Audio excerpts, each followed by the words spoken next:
Vanessa is a teacher trainer, materials writer. She's written a number of course books. Is it Let's Rock is the current book, as well as the author of ETpedia. We've worked together on many occasions, and she is one of the few people I think is more energetic than me when doing a talk. I'm looking forward to seeing her again in Oxford in the summer, where we work together at the university, mainly because she usually brings me a good bottle of wine. But anyway, over to Vanessa. Can we have you on camera, please? And then I'll hand over to Vanessa, who's going to bring you 10 ways of bringing magic of storytelling into the classroom. Vanessa, microphone and camera, s'il vous plaît.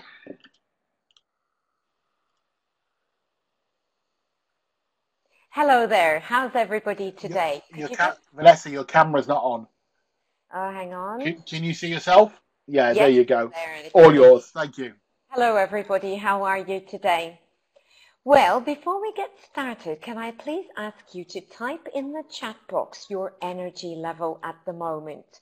So on a scale from 1 to 10, how are you feeling now? I'm going to need a few volunteers, so I'm looking out for you. Wow, Sean, you'll be one of my volunteers then. Fernando, you're one of mine as well. Anna, 8, not bad. Okay. Now, today we'll be speaking about 10 ways of bringing the magic of storytelling into our classroom. Now, because time is scarce, we'll jump right into it and get going. So, my first question is, when you choose a story for your young learners, what are the kind of questions that you ask before you decide to tell them that story? I wonder if I could challenge you to type in a question or two in your chat box. Let's see what you come up with. So there's so many stories to tell and so little time. So what kind of questions do you ask about the story that will help you choose or decide that this is a great story for your students? That's what I mean, Anna. That's it, Claudia. Is it engaging? Great question. Right, age appropriate and background appropriate. Yes. Is it relevant? Right, is it not too long? All these questions are important questions. And perhaps that would be my first bit of advice. When choosing a story, start off by choosing the story wisely.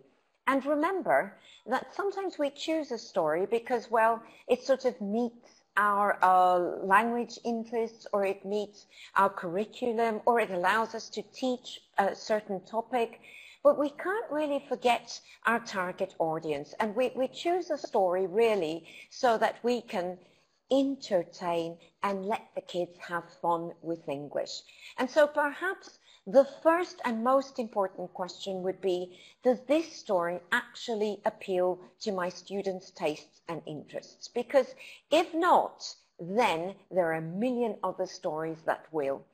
And following on from that question, we might ask, well, will my children be able to identify with this story? Now, that's important because sometimes a story has been written from a certain culture that the kids might not immediately be able to identify with, and you might have to do some pre-cultural, intercultural awareness raising. So that's an important point to bear in mind as well.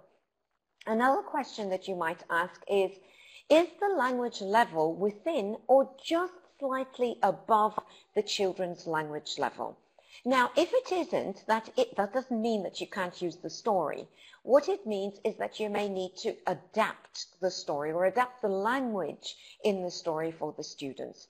And this isn't a big deal because many children can't read to begin with, so they wouldn't even know that you were doing it. But what I've noticed is that when you tell a story, the children get drawn into that story and they just go with the flow of language. So that isn't a major problem as well. Now, Anna's just raised an important point there. There are many varied tastes and interests in the classroom, and sometimes the story can be chosen just to cater for that variety as well. So that's a very valid point, Anna. Thank you for raising that. Now, I'd also challenge you to think about or to analyze the story in greater depth and look at the actual language chunks and see whether there are actually repetitive language chunks in the story or not. And if there aren't, then perhaps you can look at the story and think of opportunities and ways to introduce a language chunk which might not actually be repeated in the story, but which you can create the context for that and get the children to repeat them. And as you were saying, Anna, the children do work out meaning from the illustrations, and the illustrations tell a whole sub-story and bring a lot of meaning to the story itself. Now, we were speaking about differences, and I think that stories are fantastic ways of teaching the whole learner. So not just the language, and of course as teachers we're worried about the language, but stories are also a great way of teaching the whole learner and getting the children to pick up on different values. So that they're a very holistic way of teaching, as Claudia is saying, and don't miss out on this opportunity to draw out the hidden meaning or the moral of the story to the children. But above all, I think that we can't forget that stories are a lot of fun. And so this would be one of the questions that you'd need to ask yourself. How do I feel about telling this story? Is it fun? Am I having fun as I tell the story? And can I transmit this feeling of fun? So before we actually start looking at a story, this might be a way to begin. Now, recently I found an absolute gem which I'd like to share with you today, and it's called The Truth According to Arthur, and it really is a story about children who sometimes, not always, but just sometimes tell a little fib. So I wonder if you have any little children like that in your classrooms, that sometimes, every now and again, tell the truth in a creative way. And so as I look at this story, I think about, well, would this appeal to my children? Would they be able to relate to it? And what I really, really love about this story is that you'll see that the truth has been represented in a grey, ugly looking like sausage kind of thing. And so this is a fantastic way of taking an abstract concept and actually making it concrete for the children. So I really do recommend that you use this one, and I'm going to be exemplifying the points that I'm making with the aid of this story for you today. So before we go any further, can I please ask you to type in your chat box if you trust me to be your teacher, and if you're willing to put on your student hat and be my student so you can take part in the story with me today. Let's see, are you in with me today? Let's see, Sean is not telling the story, fine. Yes, Claudia, thank you. Paula as well. Okay, so let's get started then. Now, you know what they say about success? The secret formula to success is 99% perspiration and 1% inspiration. So once you've chosen your story, the next set of questions you need to ask yourself is, well, am I going to be reading the story to the children? Now, reading is great because it limits the amount of preparation time that you need to have. Telling could perhaps be more personal, but this means that you actually have to think about how you're going to take ownership of it and how you're going to get your children involved in the story. And of course, there's another option there. You could invent different parts to the story, which just perhaps add extra meaning into the story, just as Anna was mentioning just now that the images do. So really, a story is a world of opportunities, and it's up to you to squeeze out all that juice out of the story. Now, as you look at the plot of the story, decide what you want to tell and when you want to tell it. And it doesn't mean that you have to actually focus on everything within the story. And I'll be exemplifying this for you in a minute or two. Now, another question that you need to ask yourself is, am I going to be using props? Will flashcards help me decode the meaning of any difficult words? Am I going to be using realia, or am I just going to be using me, myself, and I, and of course the children to tell the story? So remember, preparation really is the key. You need to take ownership of that story before you go out and use it in your classroom. So as Claudia is mentioning, perhaps a puppet would be a wonderful prop to bring into the classroom. And so what I'd like you to look at is just a page of The Truth According to Arthur, and to think about which of these pages you'd focus on in your classroom, or would you focus on both? So basically what happens is that Arthur kind of borrows his brother's bicycle and goes for a ride, and then he has a little tiny accident and he scratches his mother's car. Now, when his friends come over and notice the scratch, they ask him, Arthur, what happened? And Arthur decides to bend the truth. And you're looking at the first creative lie or truth he tells the children or his friends. And so he tells the children that it wasn't him that made the scratch, but it was actually a super cool princess who asked him to lend her the bicycle and who had a little scratch. So just now we were speaking about, would you just read the story? And if you would do this, you'd be reading the words on the page. Would you tell the story, or would you actually invent? So are you ready to be my children for a minute? Yeah, here goes.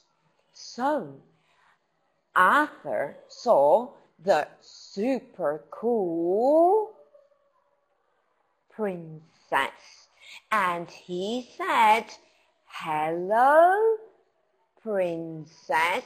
And can anybody guess what the princess said to Arthur? Could you type in your chat box if you can guess what she said? Oh, yes, she said, hello, Arthur. And then the princess said, hello, Arthur. Arthur, Arthur, please, could you lend me your... Can anybody guess what she asked? That's it. Arthur, could you lend me your bicycle? And Arthur said, can anybody guess what Arthur said? Let's see. That's it, Carolina. Yes, of course. And so then the story continues. Oh, Gordana, Arthur's a very kind boy, so he always says, yes, that's it. He is very, very generous. So as you can see, we've just invented a little bit of the story that actually allows the children to use the target language that we might have taught them in a previous lesson or in a previous unit. And like the picture, it's just bringing in a little bit of extra juice into your story. So this is what I love about it. Stories allow you to take ownership of them, and they also hand them over to students. And so students, even if they know just a little English, can actually participate in telling the story. So that's a nice way of getting all the children involved. Now, before you actually start telling the story, you need to think about how you want to introduce it. And as Claudia mentioned a while ago, and Gordana's just typed in reading my mind, a wonderful way of actually starting storytelling is bringing in a storytelling puppet that when the children see the puppet, they know immediately that you'll be telling the story. Lately, I've been really interested into making and to how we can use our language to make language a little more musical for children and get them to follow up in the story. So what I've been doing is using a little chant to bring in storytelling and to get the children listening to English and focusing on English. So would you like me to share the chant with you, and would you like to see how I do this? Oh, Gordania, you use the baby that's sleeping. Yeah. Right. Now, the chant is really, really easy. And so what I'd like to do with you today is just to break the chant into two. So first, children, we'll be learning the rhythm, and then we'll be moving on to learning the English words. Are you ready to learn the rhythm? Could you type into the chat box if you are? Are you ready to focus with me? Great. So could you please listen carefully and click your fingers with me? Now you know that I can see you here on this side of the world. Are you ready? Right, so you're ready? Here goes. Click, click, click, click, click. Are you clicking? That's it, I can hear you. You ready? Are you ready to go? Let's go. 1, 2, 1, 2, 3. That's it. One more go. Let's go again. You ready? 1, 2, 1, 2, 3. That's it. Oh, you're really, really, really good. Now, we get the children to click a few times so that they can get the rhythm of the chant. And once they've got that rhythm and they've done it kinesthetically and they've started to feel the rhythm, then we're ready to introduce the language. So now I'd like to introduce the words. So remember, listen carefully, click your fingers with me and say the words. Are you ready? You ready? Now remember the rhythm. 1, 2, 1, 2, 3. That's it. Right, so off we go. Glory, glory, it's time for a story. You ready? Off you come with me. Come on, deep breath. Glory, glory, it's time for a story. Now, I would usually do this about 3 times, and then with younger learners, I need to stop and make sure that they can actually see the words. And now I often use my hands and help the children see the words. So I start off by pointing to my thumb and going like this, and sooner or later one of the children will say glory. And now can anybody type into the chat box what the next word is? Glory, glory. And what about this finger? Anyone? Let's see. Let's see. That's it. It's. And this finger. That's it. Time. And finally, for a story. So shall we do this together one more time? Remember the rhythm. 1, 2, 1, 2, 3. That's it. Glory, glory. It's time for a story. Now, at this point, what I want to do is grab the children's attention. And so we would usually do this 3 times, and we would use the different volume in our voices. So the first time we sing on volume 2. Everybody, could you adjust your voice to volume 2? You ready? Ready? So let's go. Glory, glory, it's time for a story.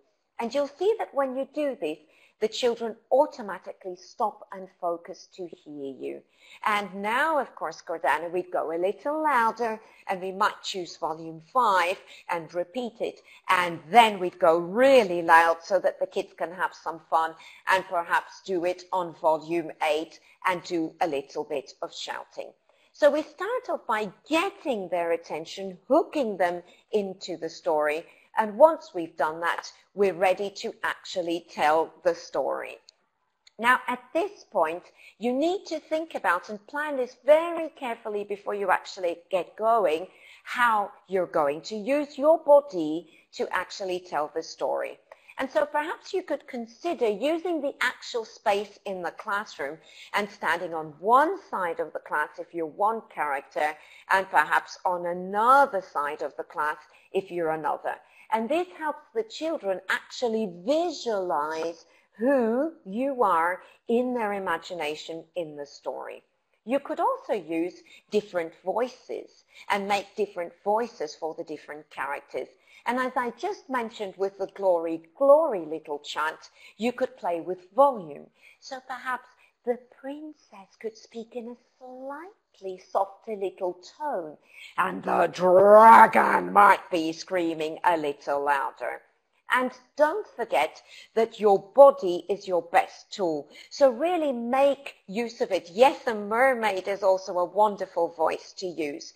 And take ownership. Make everything as visual as you can for the students.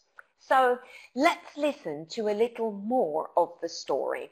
Now, Arthur invents a few lies, and first he tells his friends that the super cool princess scratched Mum's car, and then he tells the children that it wasn't the princess, but it was actually a little green alien.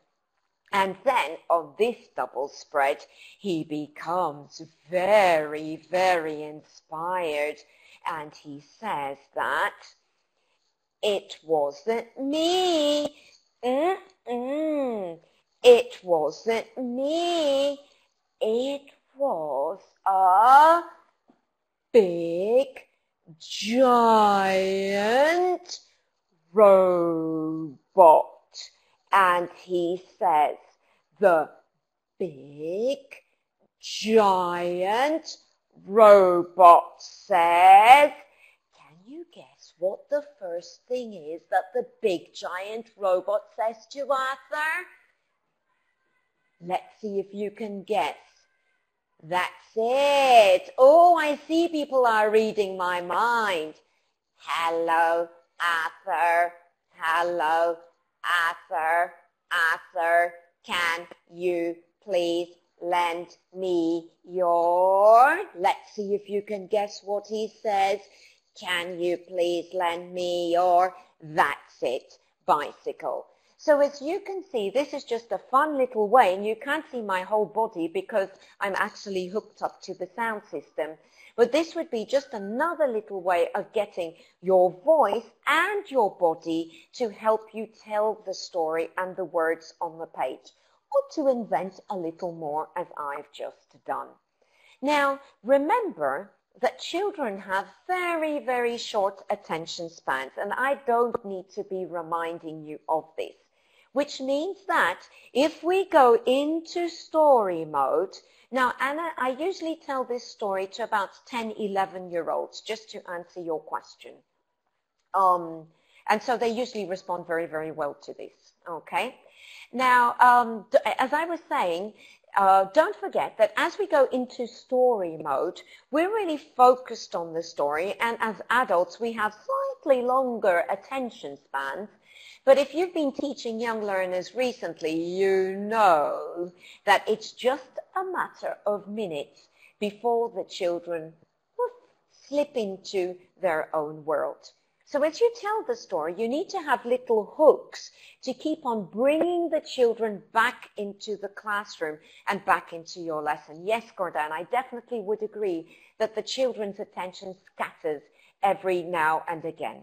And so the idea here would be to just gently encourage them to come back into the story rather than to have to stop the story and say, Mike, are you listening? Maria, focus, please. But if you actually use strategies, they will automatically get the children to do this. And so what are my favorite strategies? Well, I like getting the children to say or repeat a chunk of language. Now, perhaps when I tell the story to younger learners, they might not be able to say the chunk immediately. So I might begin off the storytelling process with getting the children to make a little noise. And I'll explain how I do this in a minute or two. And then perhaps with very, very young learners, if you feel that they can't do this to start off with, then perhaps they could say a few gestures. Or you could mix all three of these strategies. So really, really simple. Perhaps starting off with a gesture and then moving into making the noise so they get the sound of the language, and then finish off with saying the chunk of language. Yes, and Sandra, you just mentioned an important point. As they are moving and doing these gestures, that's very kinesthetic. And so the children are actually having a little break and getting ready to focus on the next crucial bit of your story. So if we look at Arthur's story, you'll see, and I told you, that he, borrows his brother's bicycle and has a tiny little accident, and he scratches his mum's car.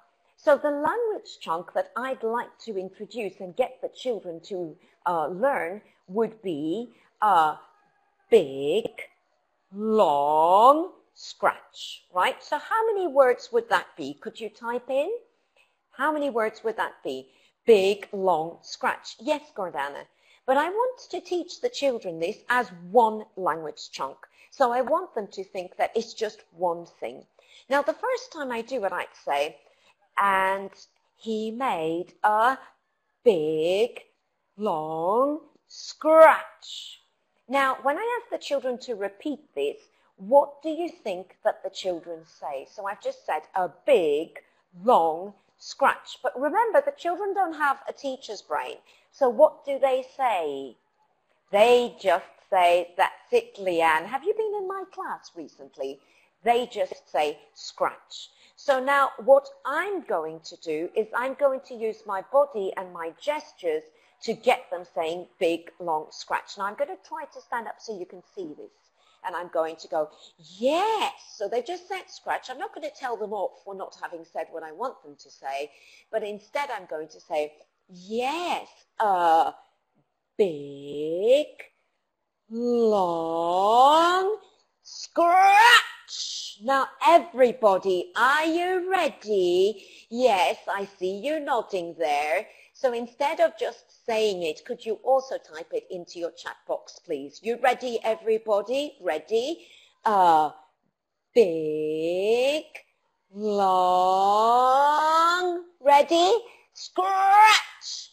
And without even having to ask the children to repeat the gestures, they automatically imitate what they're seeing and they start doing the scratch. Now, the wonderful thing is that later on, when I say big in the story, because this chunk is repeated again and again, can you guess what the children automatically do? Oh, yeah, I see that you're mind readers. They automatically go big, long, scratch. And so they're involved in different ways. Now, the wonderful thing about this is that even weaker students are able to participate, because even if they don't know all three words, they might just say scratch, or they might just say big because they've learned that word before, or they might just do the gesture. But that's a little hook to bring them into my story. Now, the story is absolutely wonderful because it gives you lots of opportunities to bring in chunks of language.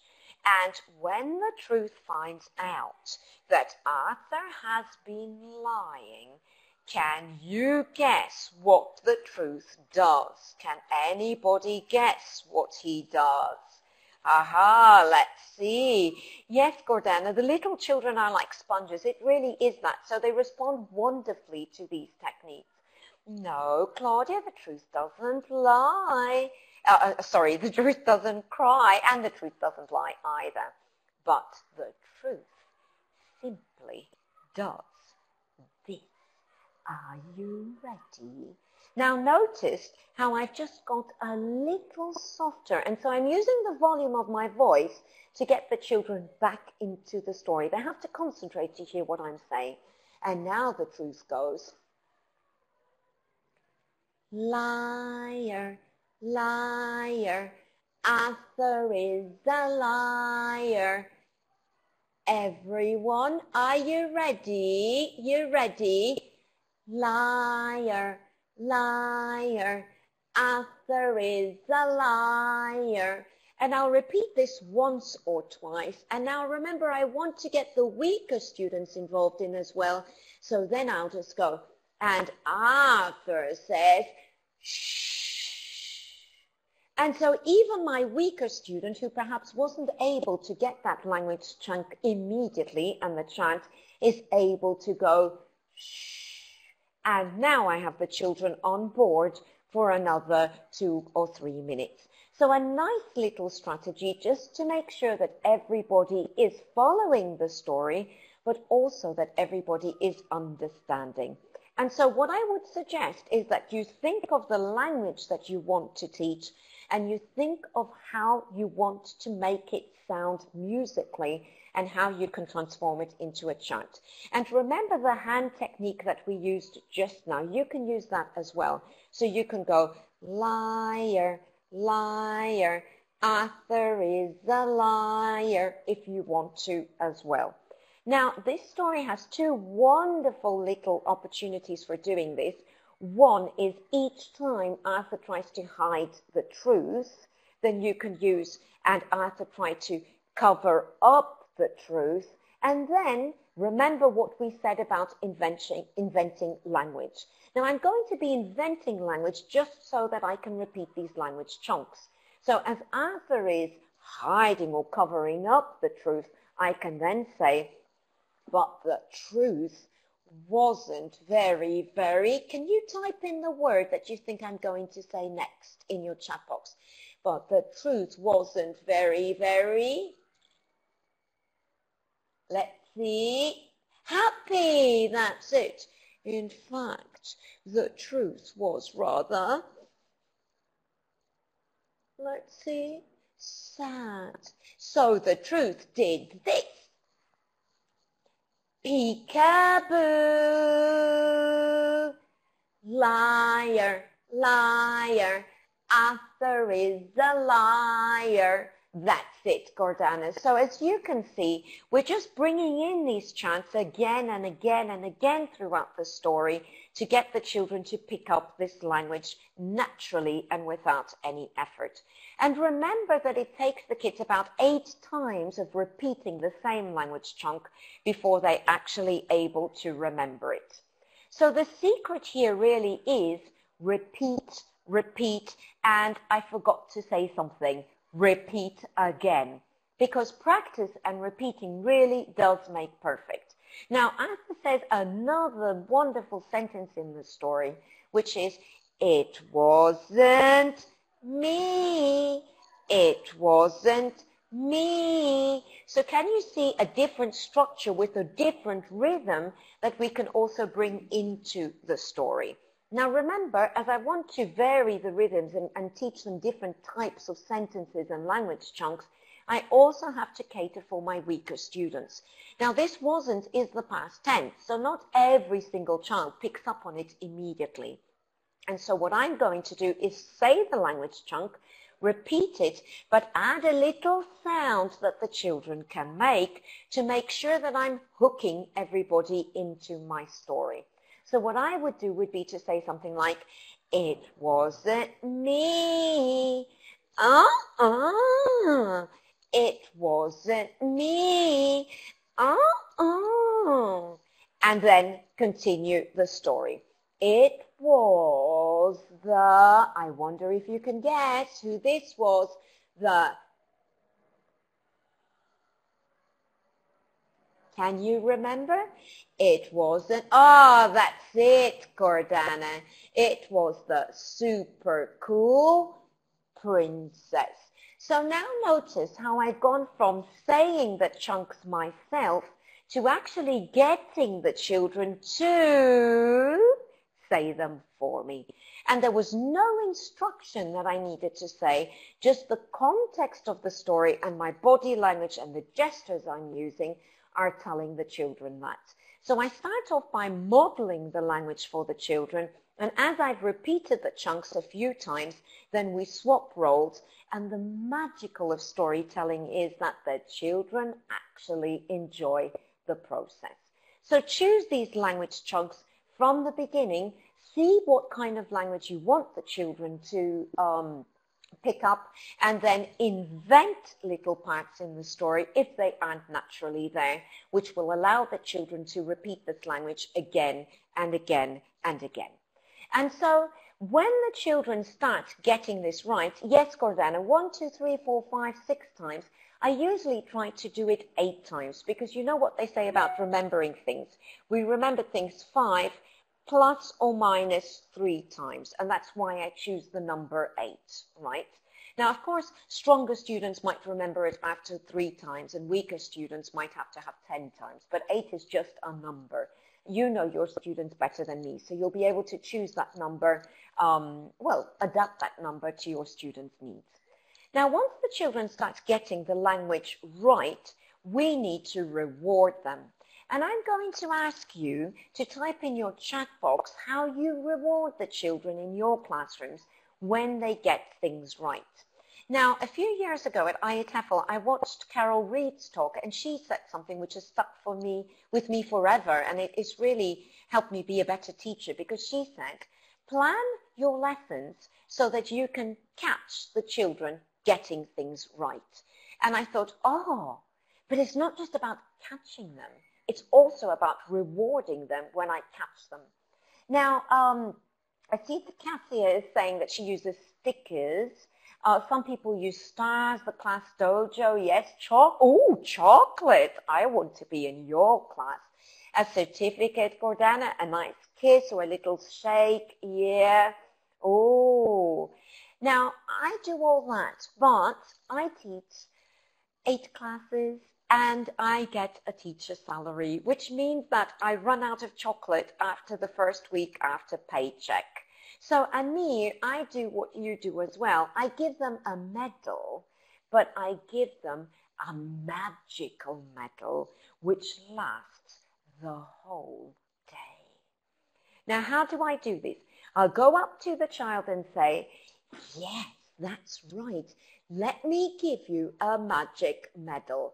Now, I don't have a child with me now, so I could do this for them, but just imagine that I'm the child. And so I will just do this.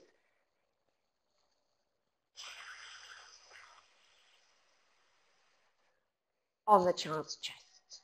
And so can you imagine how the child feels when in front of the class, just for a second or two, I've paused my story to go,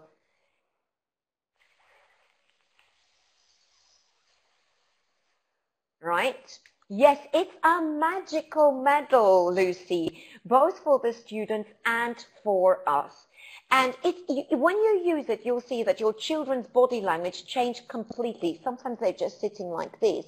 And as soon as they've got the magic medal, they sort of start sitting like this because they want to boast that magic medal.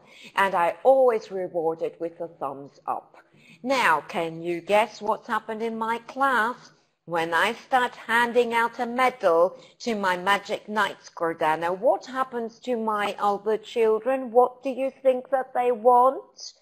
Oh yeah, they want medals as well. So then they will automatically start trying to participate just a little more. And Fernandez just summarized it by saying that the whole motivation level in the story increases, and I've got them back on board to, well, listen to another minute or two of my stories. So that's it, Omars. I motivate them emotionally using just my voice, my gestures, and my body language. You don't need any more because the story does all the rest for you. Isn't that sweet? Haha. Where's the like button? Or Sean, I'd use one of your smiley emojis now, right? Right, so stories are absolutely fantastic because they allow you to develop different skills. And if you know me, you'll know that I'm quite passionate about critical thinking. And I think that stories are just the most wonderful way to get the children to move from the lots, the lower order thinking skills, into the HOTS and get the children asking some really deep, meaningful questions and also clarifying the way that they're thinking. So working on the intellectual traits like intellectual perseverance, not giving up and not just going for the easiest answer. So I'd like to ask you, what kind of questions do you ask when you use stories? Do you go for yes or no questions? Do you go for WH questions? Within the WH questions, which ones do you find yourself using the most? So do you ask lots of what or lots of whose, lots of how questions, or a mixture? I wonder, lots of whys, Paolo. Yeah? Okay, that's great. Anybody else? What lesson did we learn? So, I mean, that goes back to the values and teaching the values in the whole child. who or what questions. What for prediction? Yes, that's a wonderful strategy, and I use that today. What do you think that the princess said to Arthur? Okay. Did you like it? Yes, just a yes or a no question. Right, would you like to see what my favorite questions are? Shall I share another of my secrets with you? Okay, your wish is my command. Here goes. Well, within this story, I'd ask questions like, how do you think that Arthur feels? And I could ask this question just as he has made the, do you remember what he made? Could you type in your chat box? Big, long scratch. So how do you think that Arthur feels when he made the big long scratch? And then I could go off and say, how do you think that Arthur feels when he lies and his friends believe the lie? And then move on to getting the children to see the same reality from a different perspective, almost like a disco ball. And then ask them, so Arthur feels great when he lies because his friends believe him. But what about the truth? Now, there's my what question that you mentioned just now. Oh, Gordon is saying that he feels very sad. And now if you want to move the kids from the lots into the hots, you need to ask the magic why question. So why do you say that? What makes you say that? And you could follow it up with a how. How do you know that? And if you ask this, how do you know that? Then what you're really asking the children to do is give you an example from their concrete realities and from their real lives that will help us all understand what the children mean. So what we're really working on is one of those intellectual traits which are really difficult and which we call intellectual rigor. We're not just stopping and saying, well, because, I know this because, but we're actually having to stop and think of a logical answer or example that gets the children to understand. And of course, the children will use examples from their real lives, which will mean that everybody will be able to relate to the story. So we're making it very, very, very personal. And as Anna is saying, we're also making it very visual. And we're establishing not only learning routines, Anna, but also thinking routines that move the kids from the lots into the hots. And isn't that a dream come true for any teacher? So if I go back to my story, then once Arthur has told the lie and his friend is believing the lie, Noah is believing the lie, then I would ask, well, how do you think that Arthur feels? Now, what about the truth? And do you know what, Gordana? You are officially a mind reader, because have a look at the truth. Now, children, how do we know that the truth feels sad? Can anybody find some proof that the truth feels sad? Now, Leanne, perhaps you can't do this to this level with your 3-year-old, but you can start off with little baby steps and then increase. So when Anna asked me what level I use this story with, I answered 10-year-old. So this wouldn't be a story that I would use for 3-year-olds either, but I would use the techniques as well. So perhaps you can get the children to make a gesture that shows you, rather than actually having to use the language. Remember that gestures can substitute language, and they do miracles as well. Right, so Lucy is saying, well, he looks very sad. And as we start working on this, the kids will say his eyes or his frown or this kind of language that they're learning. And then can you give us an example of when somebody said something that makes you sad? Yes, or they could scratch their chin. That's it. So that's the feeling of this.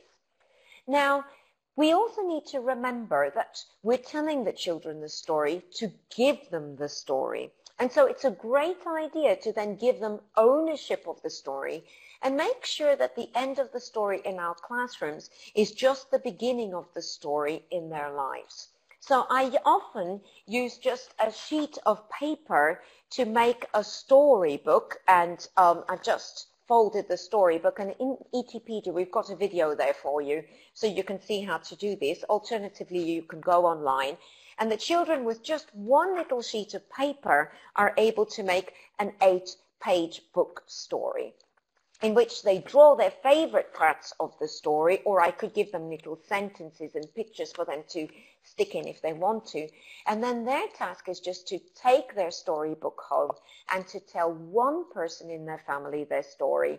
And then at the end, that person on the back cover draws a little smiley face of how that story would make them feel. So to go back to Sean's emojis, they make their own little emoji on the back of the book. And the back, then the children can fill up with lots of different faces that the children or that family members have drawn of them telling the story. So really the end of the story is just the beginning of a whole new story with the language that we've taught in the classroom. Now, it's time for me to love you and leave you, because I did promise Sean that I wouldn't take too long, and I have been known for stepping over my time. But I'd just like to reiterate that if you like these ideas, this is the kind of feeling of the ETP series. So the idea is just to give you very, very practical tips that you can just go into and use in your classroom of doing this. And oh, Anna, thank you. Jane Harding has a video of making this booklet, so perhaps you can go on YouTube and just Google it and she'll be able to see this. So it's time for me to love you and leave you, but not without saying, glory, glory, this is the end of my story. Thank you very much, everybody, for being online today. And I've just included my email here in case you'd like to have a follow-up chat and just ask me a question or two. I'd also like to say thank you to Sean for inviting me to be with you today. And I'd like to